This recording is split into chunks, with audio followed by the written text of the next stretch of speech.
guys, good evening.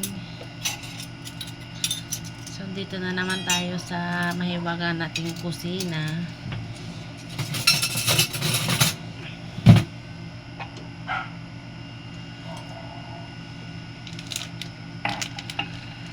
Time check tayo guys,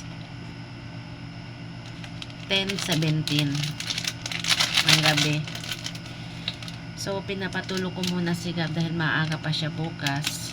So ako naman ito, hindi na naman ako guys makakatulog. Ang ginagawa ko ngayon is iinom ako ng Milo. Iinom tayo ng Milo guys. At medyo hindi maganda yung pakiramdam ko. Nahawa ako sa ama ni Gab, pati si Gab. Buti naman may gamot, nagapan agad. At uso na siguro ngayon ang trangkaso. Kapitbahay din namin ganun eh. Lahat sila sa loob ng bahay nakakasakit.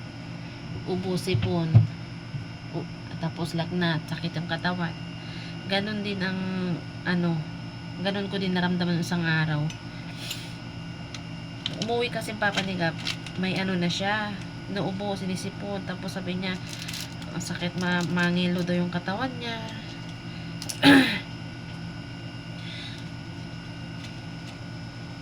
Kaya sabi ko, kung nalapitin si Gab, hindi maiwasan yung bata eh. Una-una medyo makati yung kumati na yung lalamunan ko. Buti naman at may sitiresin ako dito. Uminom ako ng sitiresin. Tapos mga hapon naman, narinig ko si Gab naman na hatching ng hatching. Tapos sabi niya, sinisipon daw siya, may runny nose. Pinainom ko kaagad siya ng gamot. Buti naman sa awa ng Diyos, hindi natuloy, hindi na yung trangkaso. Ako naman ito medyo lumala konti. Dahil uminom ako ng malamig, tapos naligo ako sa gabi. Nalay ko ba yun? Akala ko yung sa malamig lang na tubig, kaya minangat yung ko. Tapos lalo kinabukasan, masakit na yung ulo ko, tapos medyo mabigat yung pakiramdam ko. Kaya yun, hanggang ngayon medyo okay naman na. Okay na, kaso lang medyo hindi pa 100% na magaling. Patuloy lang sa pag-iinom ng gamot para hindi lumala. Tayo pa rin ang kawawa. So nakulo na yung ating mainit na tubig.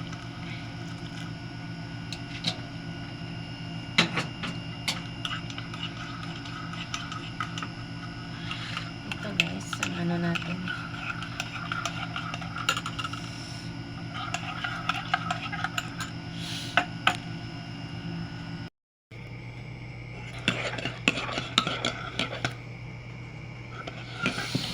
inom tayo ng Milo guys. Pero kagabi, masarap ng tulog ko. Ngayon, wala na naman yung antok ko.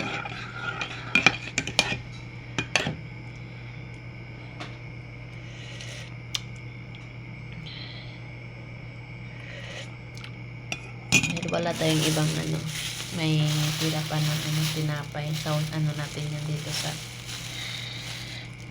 Milo guys.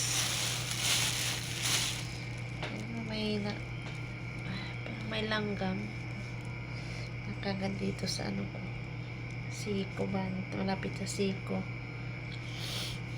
kati.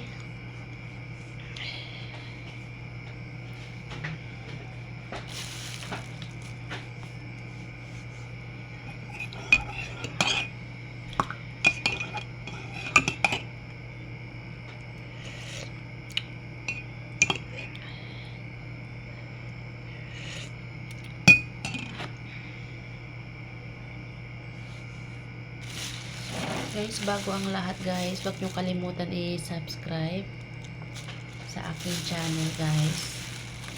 sa pag-subscribe nyo guys, malaking tulong na din po sa amin yan. Lalo na ako, kaka-start pa lang. Actually guys, matagal na tong nagawa kong YouTube channel.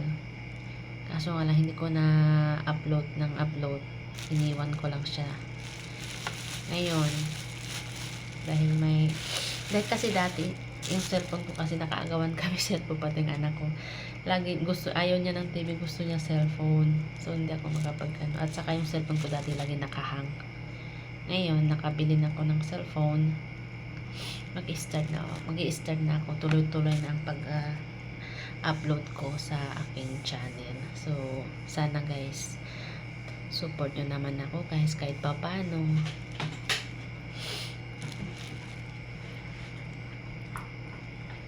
Hindi ako makapagtrabaho dahil walang makaalaga sa anak ko, at alam nyo naman ngayon, sa panahon ngayon, ang hirap magtiwala guys sa mga katulad na hindi natin kilala, tapos paalagayin mo yung anak mo, ikaw magtatrabaho, diba? Hindi ka talaga makukonsentrate sa trabaho mo.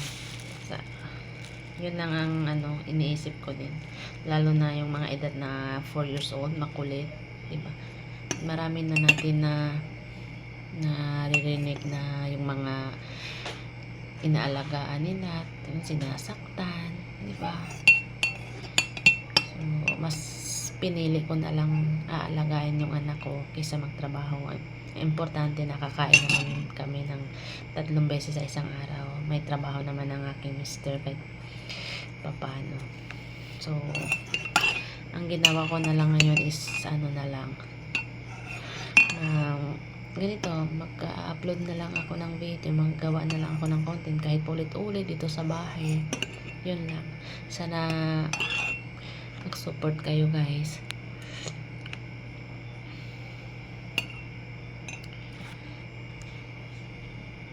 May sausaw natin ito.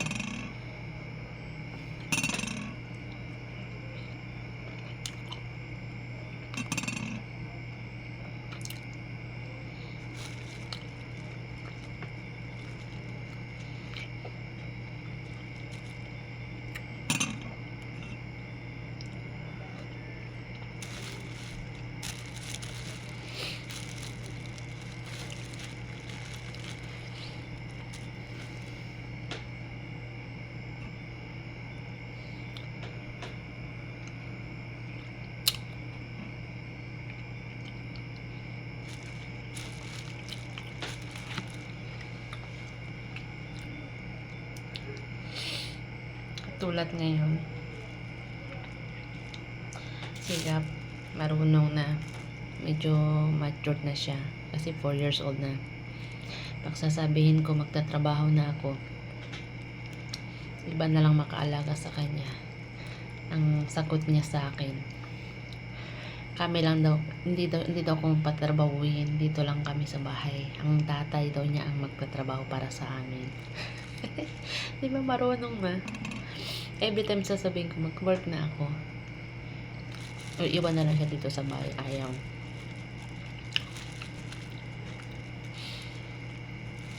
Kahit gusto ko din magtitinda, wala din magkaano sa kanya. Hindi naman ako pwede magpupukus magtitinda, hayaan ko lang yung anak ko, diba? Mas unahin natin yung anak natin.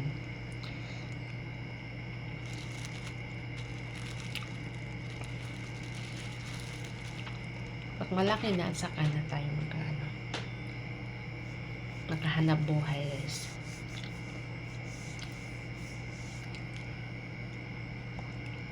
Ngayon 24/7 tayo mag-alaga sa anak natin.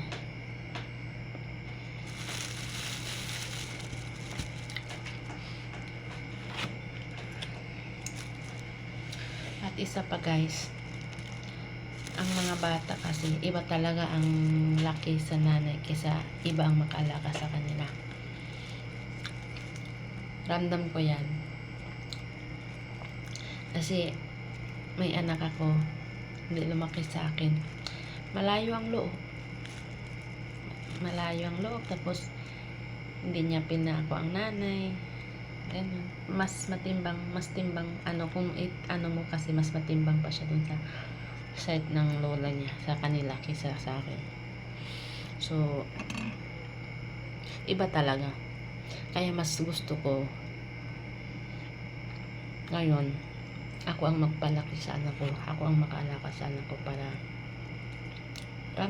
mararamdaman ko din ang bilang isang ina o paano magpalaki ng anak. Sa totoo lang guys, mahirap magpalaki ng anak. Mahirap mag-alaga ng bata. Pero kung sa point nandyan ka na, sa punto nandyan ka na, sa sitwasyon, kakayanin mo. Ako nga, una-una sabi ko kakayanin ko. Kaya kasi wala akong kasama. Asawa ko, lalo nasa trabaho. Lalo na pag nakasakit, grabe. Hindi ka makakain sa oras. Lagi ang bata umiyak, mamaya umiiyak. Hindi ka talaga makagalaw. Example, kung magluluto ka naman, isang kamay ang ano mo, nasa nakakalong sa'yo ang bata, tapos isang kamay naman ang magluluto o maghuhugas. Pati sa pagbabanyo mo, kasama ang bata. Ganyan kahirap guys pag wala kang, malayo ka sa pamilya mo. Magpasalamat na lang ako sa mga nanay na malapit sa pamilya, malapit sa magulang nila. Kahit pa paano nakakatulong din. Pero sa sitwasyon ko, wala talaga guys. Malayo kami sa pamilya namin. Kung makakasakit ang anak ko, ako lang talaga. Walang magpapalit sa akin. Tulog ka muna, ako muna, kasi puyat ka na o gutom ka na. Kakain ka muna. Hindi, sarili mo lang.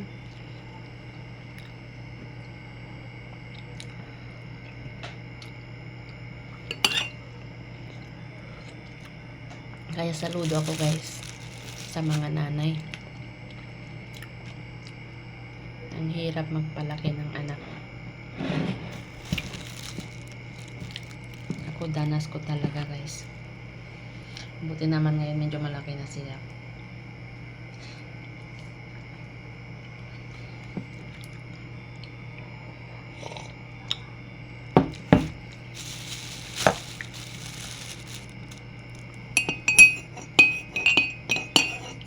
Ngayon, marunong na siya sabi sa akin, dito na lang daw kami sa bahay, yung tatay niya na lang magtrabaho para sa amin. Natawa ako minsan sa mga sinasabi niya. Nakakatuwa lang. Lumaki siya na never siya naririnig ng mga bad words. Every time every time na may ginagawa siyang mali, lagi siya nagsosorry, lagi siya nag-I love you. Yun ang laging words ni Gab. Pag napalo ko siya, minsan sa sobrang kakulitan, hindi natin maiwasan yan. Pinapalo ko siya. Bakit ko daw siya pinapalo? Bakit ko daw siya napalo? Ganon. Ako na naman daw magsosorry sa kanya. Ganon siya. Hindi siya marunong makaaway guys. Anak ko, hindi siya sa edad niya na 4 years old ngayon, hindi siya marunong magkikipag-away. Sa kanya, puro laro lang. Hindi niya alam kung minumura naman siya ng kaklase niya o tinutulak siya. Sa kanya, puro lang siya laro. Ganon. Ang kalikuran niya is lang, yung normal na yung laro lang. Hug, tapos kwentuhan, ang kulit dito, kulit doon, ganon. Hindi tulad yung mga nakikita ko, nakakasalimuha ko mga ibang bata. Marunong na guys magmura. Marunong na yung magtulak sa kasama nila, magkipag-away, ganon. Siguro sa surrounding siguro, no. Sigap, hindi kasi lumaki sigap sa loob lang ng bahay. Bihira lang talaga siya lumalabas. Siguro sa 1 week 2 times, minsan sa 1 week wala pa nga, minsan 1 time. Depende. ayoko lagi may kasama siya dahil diyan natutunan yung mga bata na magsalita ng mga bad words. Ayoko. Hindi naman ibig sabihin, hindi ko naman na ibig sabihin na ayaw ko.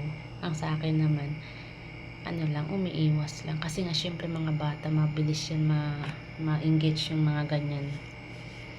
Matuto. Kung ano ang naririnig sila sa surrounding nila, yun, matutunan sila. Kaya, ganun lang. Ang ginagawa, is iwasan na lang. Lagi susuwayin. Hindi maganda yan. So, napahaba na yung kwentuhan natin, guys. So, hanggang dito lang muna ang ating video, guys. See you on the next video. Thank you and God bless.